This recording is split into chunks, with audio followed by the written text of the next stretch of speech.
Hello again guys, welcome back to the channel. In today's video we are taking a look at the MILVIZ A-1H Skyraider within P3D. This episode is somewhat of a MILVIZ special, as in conjunction with reviewing the aircraft, we'll also be departing and arriving into their Beale Air Force Base scenery. The MILVIZ A-1H Skyraider released a couple of weeks ago, and as you can see MILVIZ have done an absolutely wonderful job with the aircraft. In today's video we'll be carrying out all the usual things that I like to do during an aircraft review. So we'll first take a look at the external model of the aircraft, as well as touching on the aircraft's external load manager. Obviously with the A-1H being a combat aircraft, we do have a variety of munitions that we can fit to the airframe. Once we've looked at that, we'll head inside the cockpit and we'll carry out a full startup in the aircraft. As I say, we'll be departing out of Beale Air Force Base. We'll head out to the west, take a quick trip around the local area, and then we'll come back to Beale for a landing, shut down the aircraft and run through my overall thoughts and opinions on the product. As always guys, I do hope you enjoyed the video and find it to be of use. If you do, please consider giving it a like and subscribing to the channel. If you have any comments or questions for me, you can leave those down in the comments section below. But now let's continue our tour of, I have to say, a rather pretty external model of the MILVIZ A-1H. So I've probably already given the game away a little bit here, but as you can see I think that MILVIZ have done a really nice job with the A-1H Skyraider. No surprise there really, MILVIZ do always tend to produce rather nice aircraft for both P3D and now of course Microsoft Flight Simulator. And really from any angle the aircraft looks pretty spot on to my eye. It certainly has that look of weight and heft about it. It looks quite menacing as well, just as the A-1H should. The aircraft does come with a nice selection of liveries, although of course there isn't too much variation between them. Obviously, being a military aircraft, most of the paint schemes are a variation on either the US Naval Grey or some sort of camouflage variant. But as you can see, the detailing on the paint job is really nice even when we get quite close into the aircraft. And overall I have to say I think MILVIZ have done a really nice job with both the external model and texturing. Being a combat aircraft and of course being a P3D aircraft, we do have the option to load various armaments onto the airframe. And if you are a TAC pack user, then you should be able to deploy these munitions as well. We won't be covering deployment in today's video, but we will run through the Armament Loadout screen. As you can see, the aircraft comes with a variety of available munitions. For example, here we have a full loadout of rockets alongside the aircraft's 3 external fuel tanks. Here we have a full loadout of Mark 82 bombs. And a couple of Mark 84 bombs fitted to the aircraft in this particular scenario. Lastly, of course, the A-1H Skyraider was a naval aircraft, and as such the wings had the ability to fold and unfold, and as you can see MILVIZ have modelled this into the aircraft.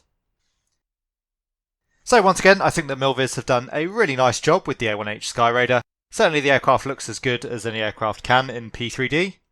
The external modelling is really excellent, the attention to detail is certainly there, and all of the paint schemes hold up very nicely. This thing is really a bit of a tank, but it's also great fun to fly, so let's now do exactly that. We'll head for the cockpit, get the aircraft started up, and get it up in the air.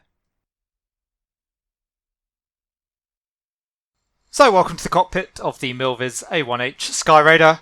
As you can see, MILVIZ have done just as nice a job with the internal models of the aircraft as they have done with the outside. I have to say that I really like the cockpit of the aircraft. I think it looks really authentic and the texturing and the modelling is really just spot on. Anyway, we'll carry out the pre-start checklist. So the hydraulic bypass is in. Fuel selector can go to the main tank. Fuel boost is on. Tail wheel is locked. Autopilot release handle is in. Aileron boost handle is in. External stores release handle is in.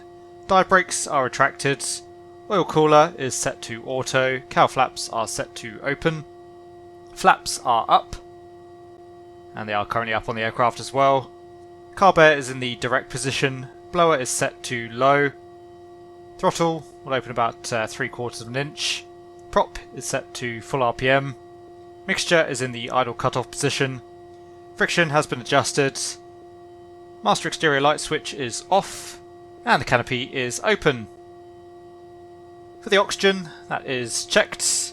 Gear handle is down. Magneto switch is in the off position.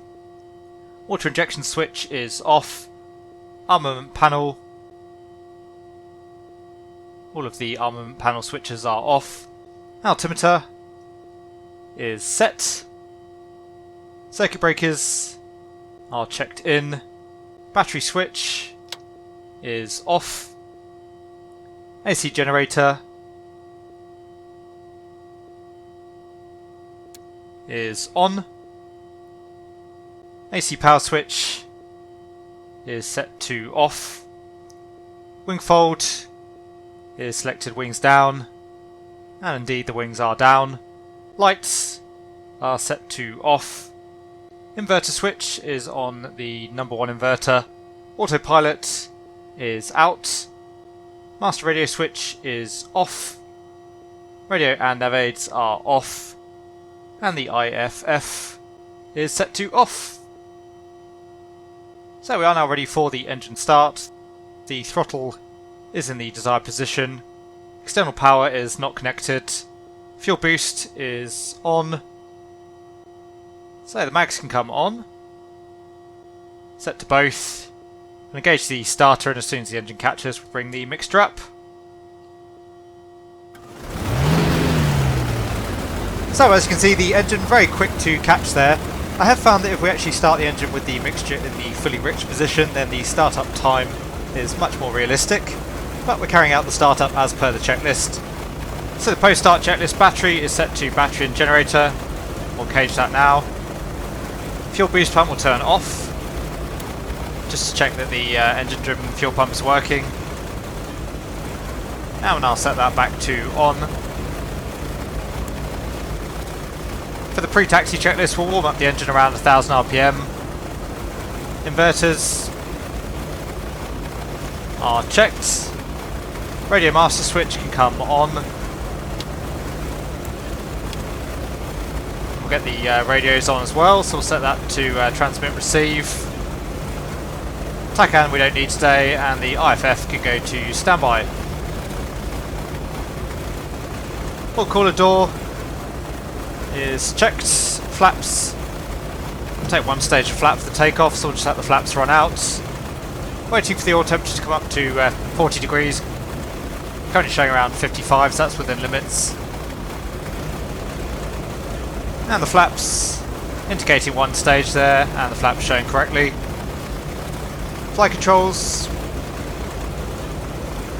The large flight control surfaces on the A1H, as you can see.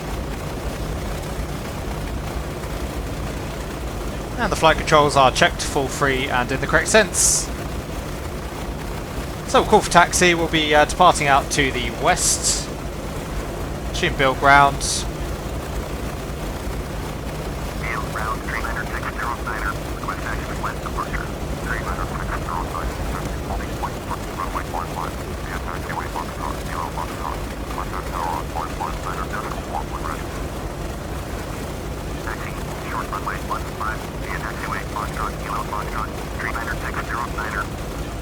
Okay, so we're taxiing out for runway 15. We'll taxi off at our 2 o'clock position, join onto the main taxiway, and we'll take a intersection departure. So, part brake off. Coming up on the power. As you can see, we unlocked the tail wheel there as well for the taxi. And the aircraft just beginning to roll. A really lovely growl there from the A1H's engine. And having to use a little bit of differential braking to get the aircraft turning.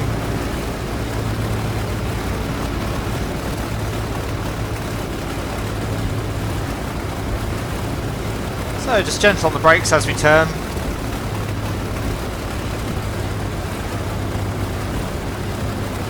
And we'll take the next taxiway here on our left. As you can see, it is rather quiet here at Beale. It would be nice to see a little bit more traffic.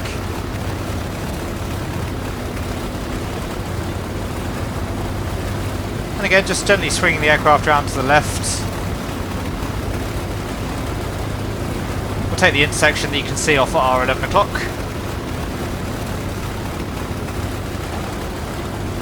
So the aircraft is a little bit of a handful on the taxi. You have to use differential braking to steer the aircraft. And of course have to be very gentle on the brakes to avoid making too sharp of a turn, and certainly you don't want to be tipping the aircraft up on its nose. We'll clear out on the right.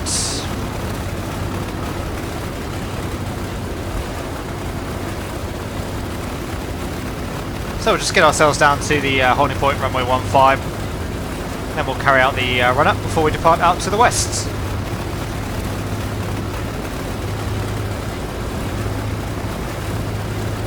A little bit tricky to taxi the aircraft as well. You can see, of course, being a tail wheel with a pretty substantial nose, its forward visibility is extremely limited.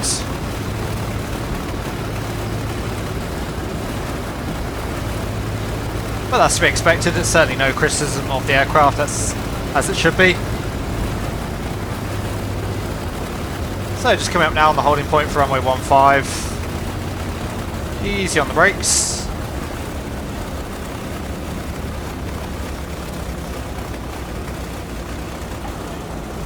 Bring the aircraft to a gentle stop, park brake can come on. And we'll bring the throttle back up again to idle around 1000 RPM. So for the run-up, we'll first check the propeller, so coming up to 1600 RPM.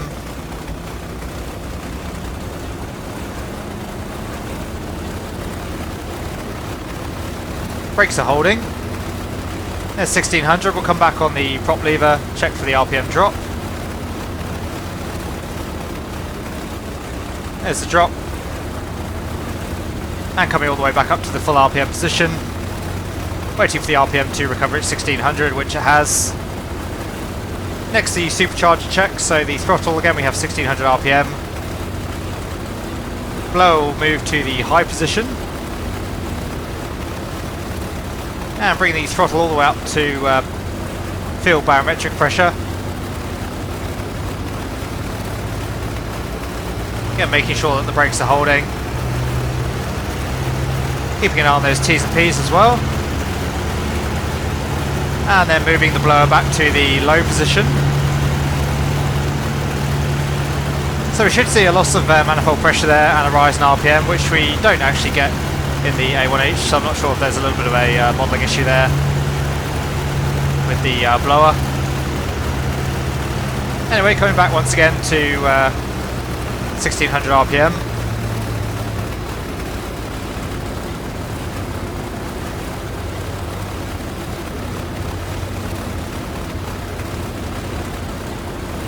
Now for the Magneto checks, so we'll check the magnetos one at a time. First on the left, and showing about a 40 RPM drop there on the left. Back to both, and we're back up to 1600. Now onto the right,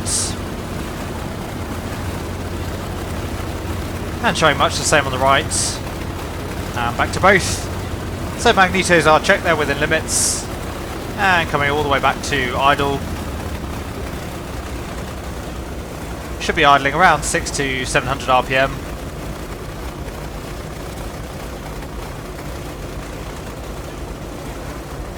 And looks like we're idling just above 900, so slightly higher than the checklist would suggest.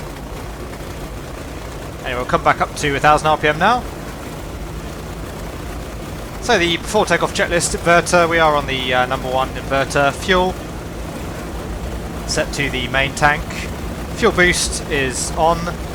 Mixture is in the rich position. Propeller is in the full RPM position. Blower is set to low. Carb air is in the direct position. Cowl flaps are set to open. Wings are down and locked. Flaps are set for takeoff. Trip tabs are set, and the tail wheel will lock once we're on the runway. So we'll call for takeoff. Tuning up build tower. Build tower 39609er, ready for west departure. Runway 15, 39609er, cleared for takeoff. Runway 15, departure to west departure. Cleared for takeoff. Runway 15, 39609er. All clear on final, part brake off. Clear out wind as well, as you can see we've got plenty of runway for the takeoff in the A1H.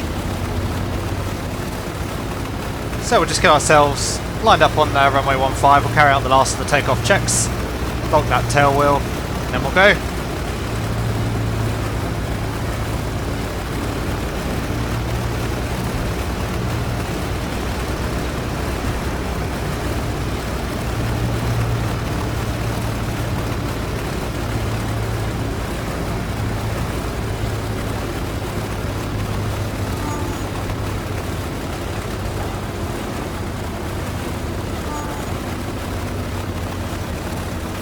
And again, easy on the brakes, bring the aircraft to a stop, park brake on.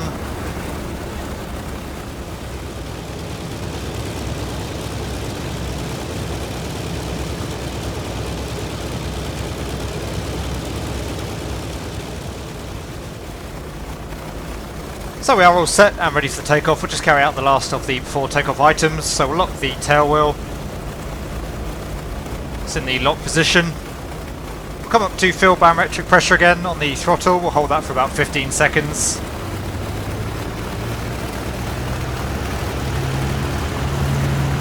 Quick instrument check while we're waiting.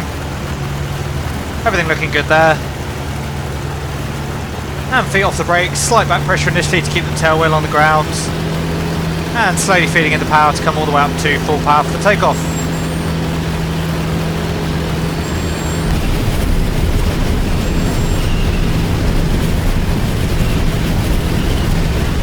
And coming back on the stick. And we're up. Tap the brakes, gear can come up.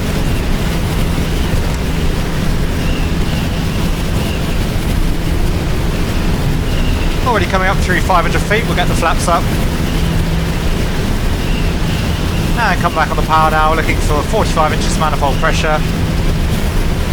And about 2500 RPM. Get that canopy closed up as well, it's rather noisy. And we'll start our turn out to the west.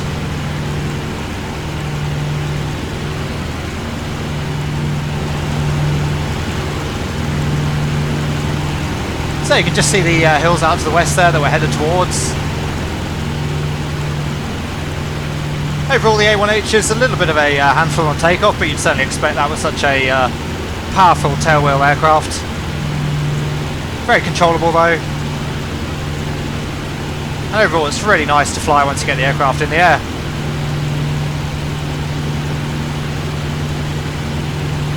So keeping an eye on those T's and P's. Start trimming the aircraft off as well now.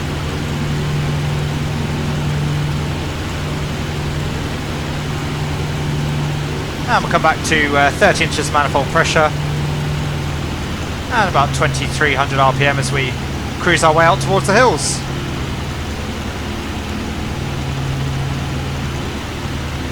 So here we have the city of Yuba just off to our 11 o'clock.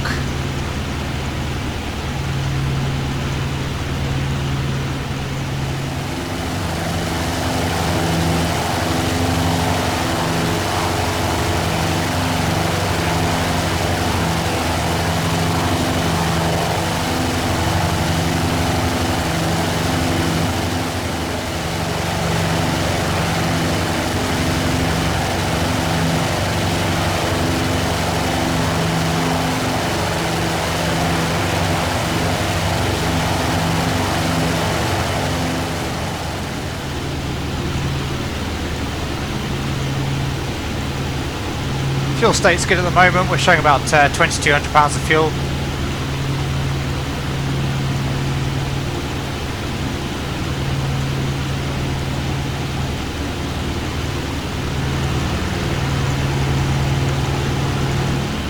And again, just everything about the MILVIZ Skyraider I think is really nicely done. As you can hear, the sound is excellent, the ambience is really nice from the aircraft.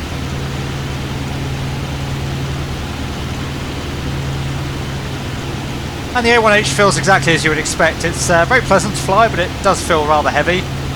This thing is a bit of a flying tank, so you wouldn't expect it to be the most nimble of aircraft.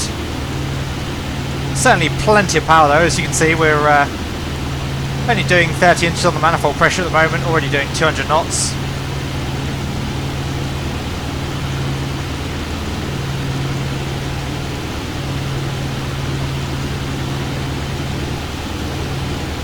So approaching the hills now, as I say, we'll track him down towards the hills, we'll get down low level, throw the aircraft around a little bit in and amongst the hills, just to get more of a feel for the handling.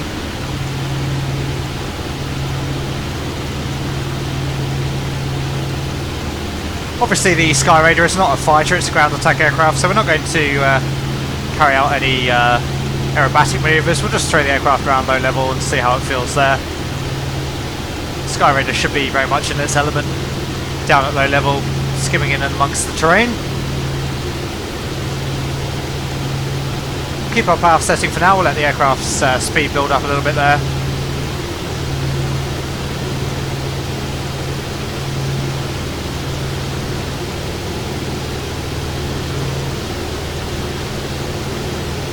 So it's quite ironic. We are getting a little bit of terrain pop in here, which always used to bug me with P3D, but I think P3D is actually now better than Microsoft Flight Simulator when it comes to terrain popping. Anyway, just coming up on 300 knots now.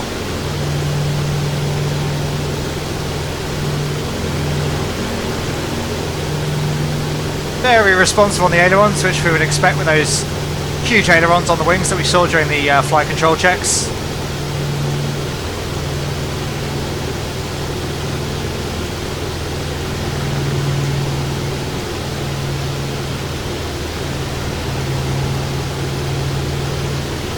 And again, the aircraft really nice to fly. Controls feel pretty much exactly as I would expect from an aircraft of this nature. Responsive, but still a little bit on the heavier side.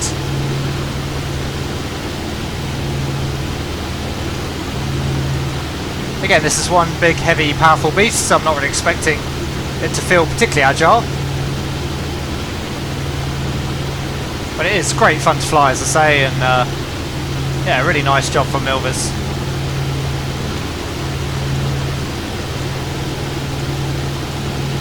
I feel like MILVIZ always do a pretty decent job of replicating the feel of an aircraft when it comes to the flight modelling. Again, the cockpit looking really nice there with the shadows dancing around inside as we manoeuvre. It's our silhouette just passing below us now.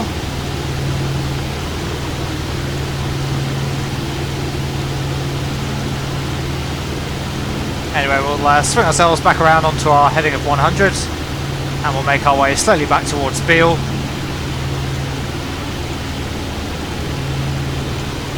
Just come up on the power slightly.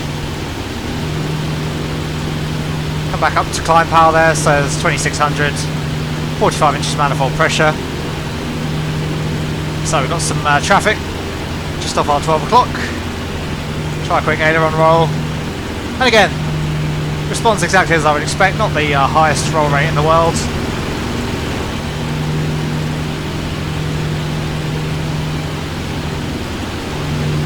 Very smooth, very pleasant. And all in all, really nice.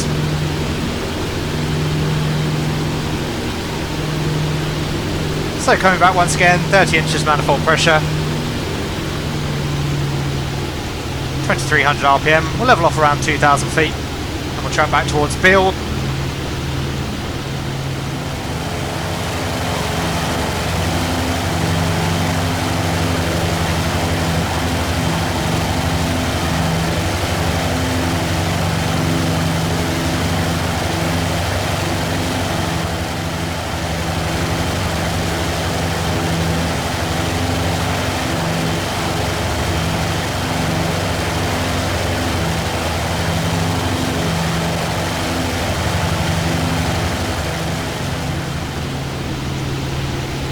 So for the landing checklist, the armament, all switches are in the safe position. Inverter, we are on the number 1 inverter. Fuel, we're on the main tank and showing around 2100 pounds now. Boost pump is on. Mixture is fully rich, blower is in the low position, carb air is in the direct position. Tail wheel is locked, hook is up. Dive brake is closed, we'll take the landing gear down later.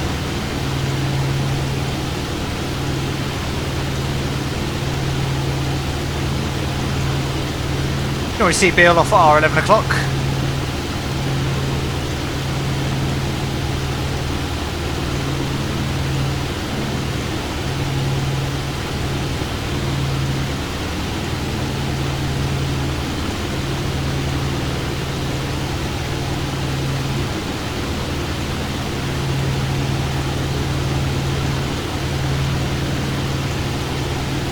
So just turning left now back towards Beale itself. We'll take the gear once we're on a nice base leg.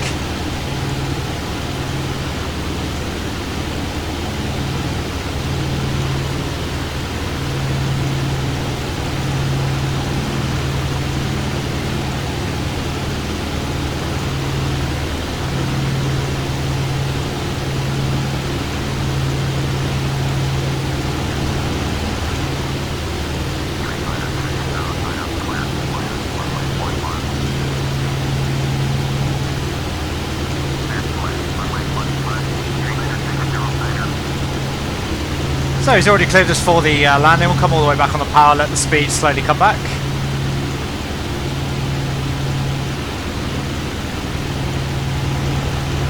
Take the dive brakes there momentarily as well, just to bleed off some of that speed.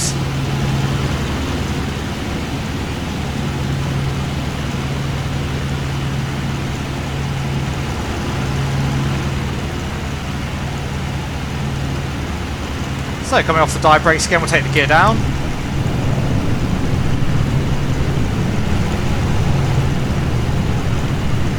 Having to use a lot of back trim there as the speed comes off. Start taking some flap as well.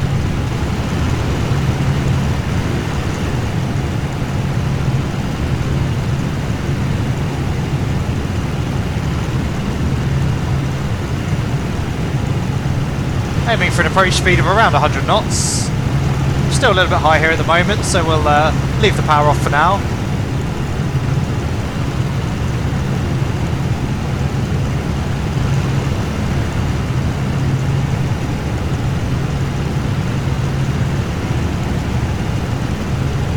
So brakes are off, undercarriage is down, mixture is rich, fuel pump is on, landing light not required.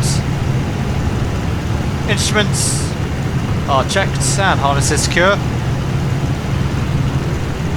Take another stage of flap. Get that exit open again now, it's going to get pretty noisy.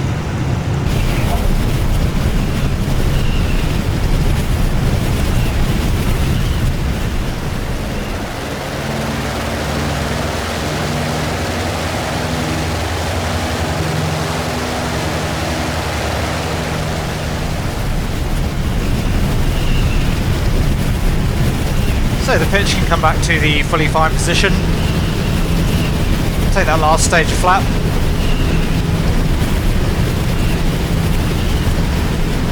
And pitch is full fine, undercarriage down, flaps are set.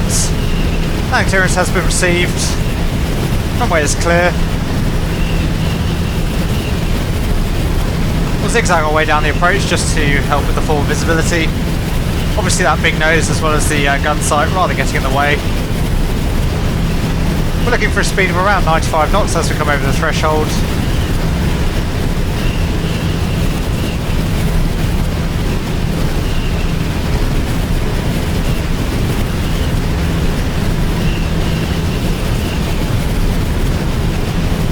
And given that we do have a rather nice long runway here at Beale, it does make landing a little bit easier. Obviously we can use the upwind end as a little bit of a reference to maintain the centre line.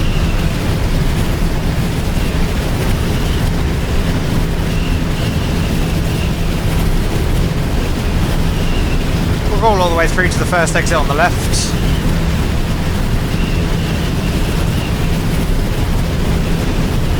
And just come back onto profile now.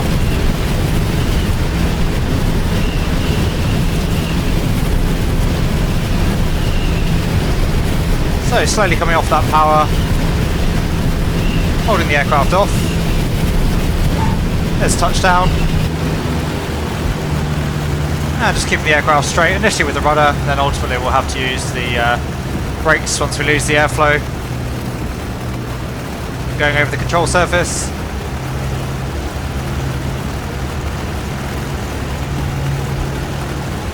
Try and keep the speed up a little bit until we're at the next exit.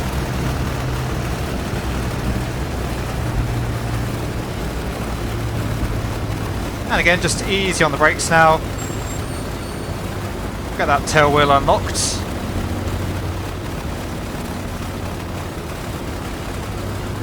And vacating off to the left on what looks to be taxiway Charlie.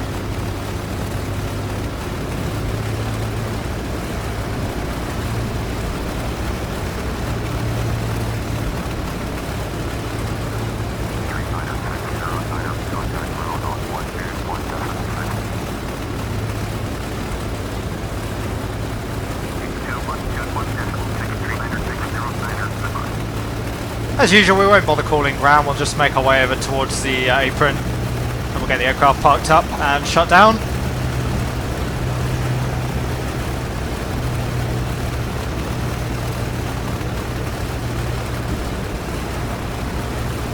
Once again, a really nice effort from MILVIZ, really enjoying the aircraft.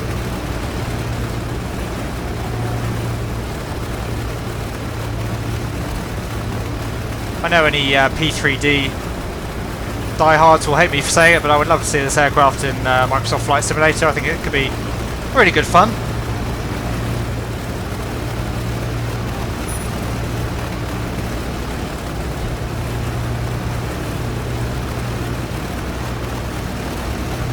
We won't head back into the hangar, we'll just find somewhere to park up on the apron itself.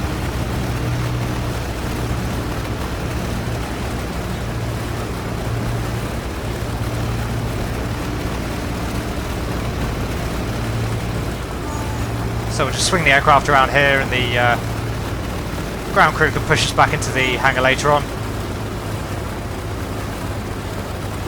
So aircraft stationary, park brake can come on. Come back on that throttle once again to idle around 1000 RPM.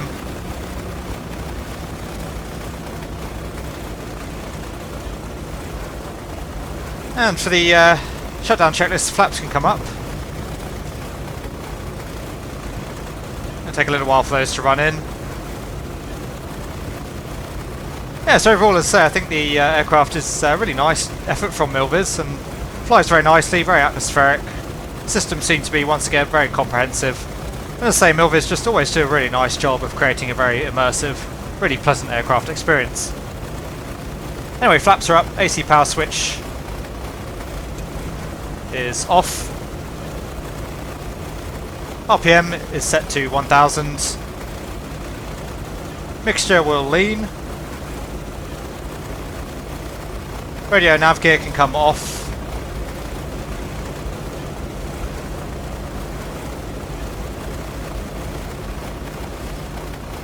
And the mixture will set to idle cutoff.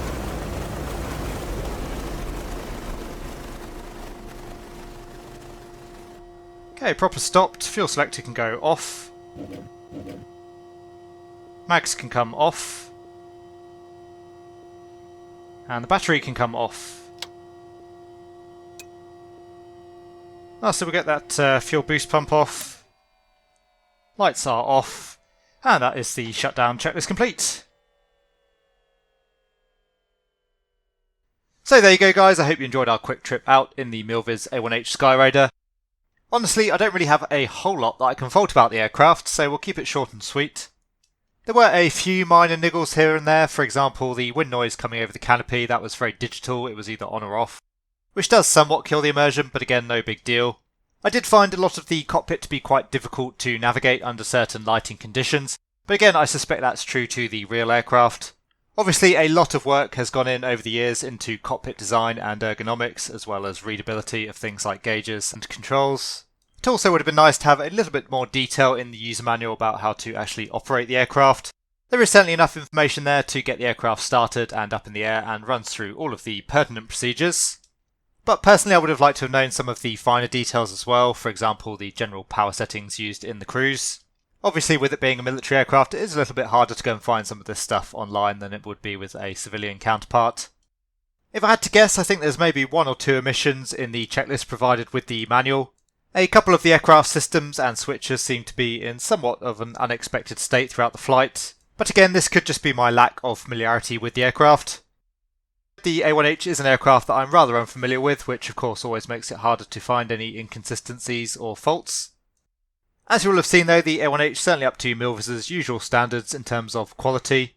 The modelling, texturing, systems, ambience of the aircraft, all really excellent. As I say, the aircraft is really great fun to fly, and it's something a little bit different as well. You don't come across too many aircraft like the A-1H. Personally, I've never really utilised P3D as a combat simulator, so I can't really imagine using the A-1H in that fashion.